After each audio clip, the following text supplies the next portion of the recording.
कि जैसन चाही ओइसन दिया में जोत नइखे।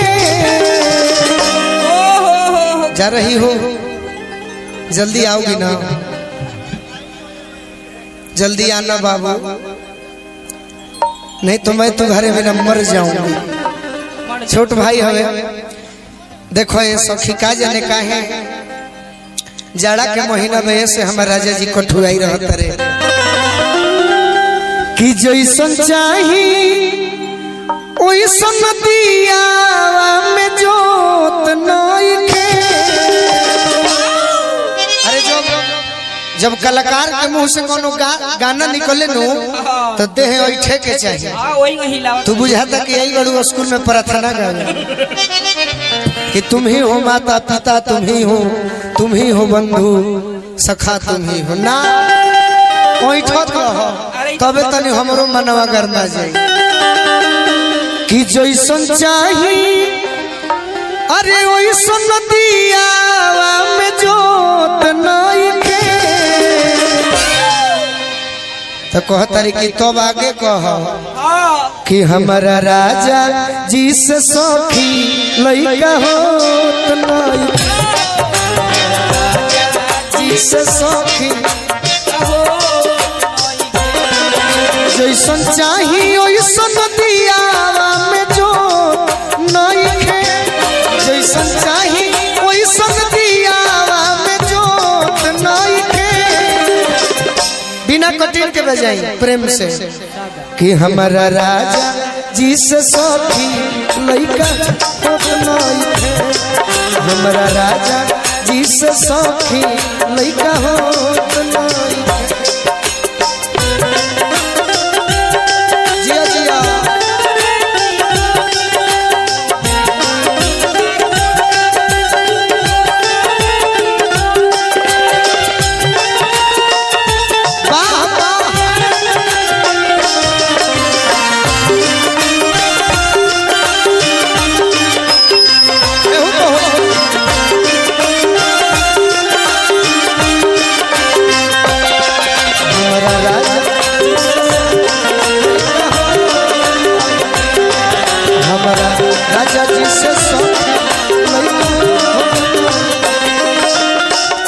सखी एगो काम करो पूछो तू अपना राजा जी को खान पान पर ध्यान दो, यही से गबड़ाई रहता रहो। तो सखी कहतरी कि ये सखी उहो छोड़ले नहीं थी तनी मुर्गी मार दे तुम।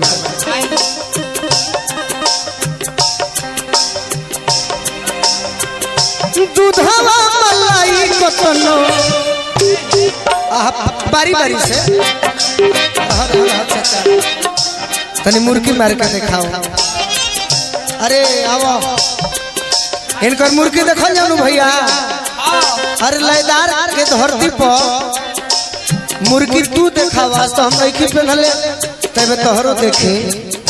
आओ तैयारी में आओ। आहा है चलो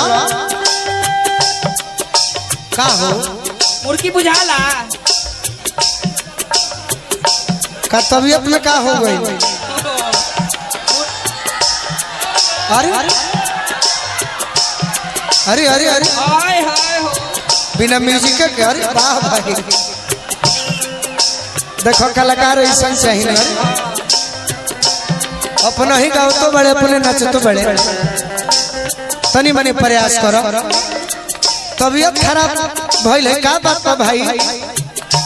ये राजा जी नानू हो अच्छा तू दिखाओ। ये राजा जी नानू हो बुझात बा तार तबीयत ठीक बनू। दूधवा मलाई कतनो कि दूधवा मलाई कतनो राजा के खियोनी।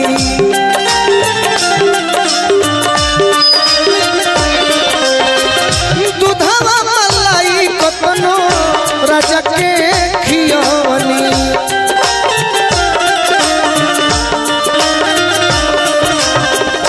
मन मन नहीं मानल ऊपर वारो झरवनी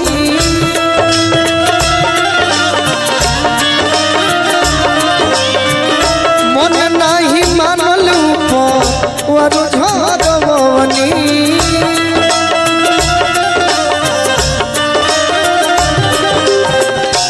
जब तना बात सखी सुन तरी नो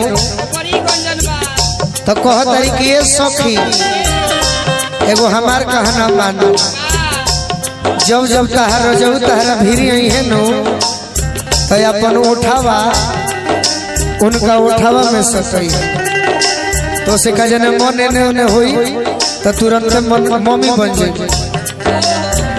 तो कह तरी कि हो काम बाकी नहीं थे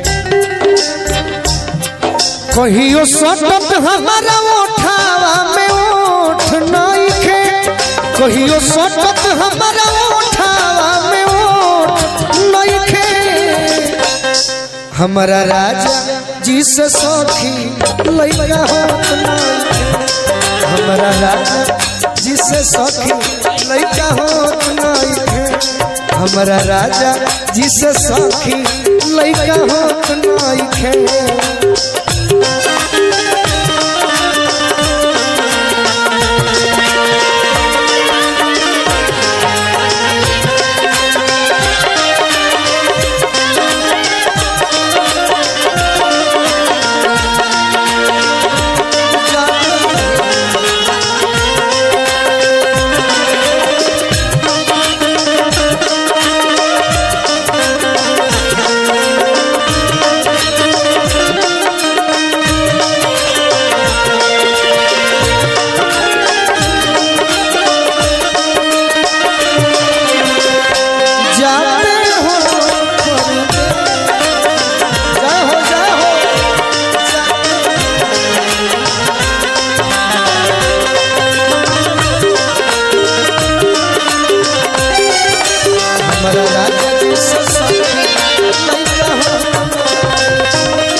कहते कि महापूर्वक मिलल बे सखी एको दिन न चूसे हमारा उठ के ललैया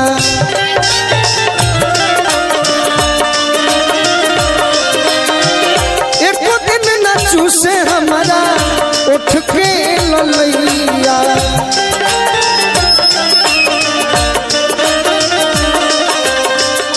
ठाकुर मनोज कवनो कोई दी उपैया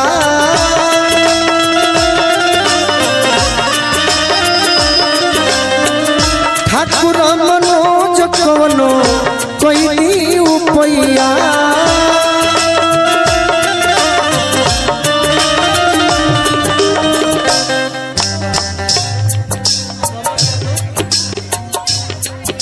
बबन यादव जी और मनीष यादव जी की ओर से बहुत बहुत पुरस्कार कहती है कि एको दिन न चूसे हमारा उठ के ललैया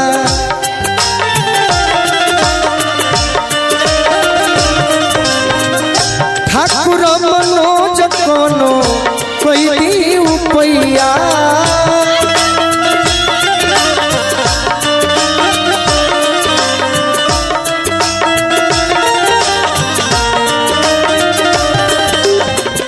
कहते के सखी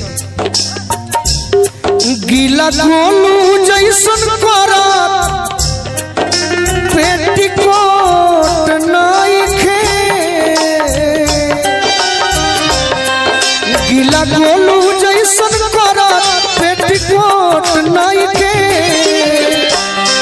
कि गीला गोलू जैसन करत अरे पेटीकोट नइखे हमारा राजा जी से सखी लइका होत नइखे हमारा राजा जी से सखी लइका होत जैसन चाही वैसन दिया में जोत नइखे जैसन चाही वैसन दिया में जोत नइखे हमारा राजा जी जिसे सखी लइका हो हमारा राजा जिसे सखी लइका हो नइखे हमारा राजा जिसे सखी लइका हो नइखे हमारा राजा जिसे सखी लइका हो नइखे हमारा राजा जिसे सखी लइका हो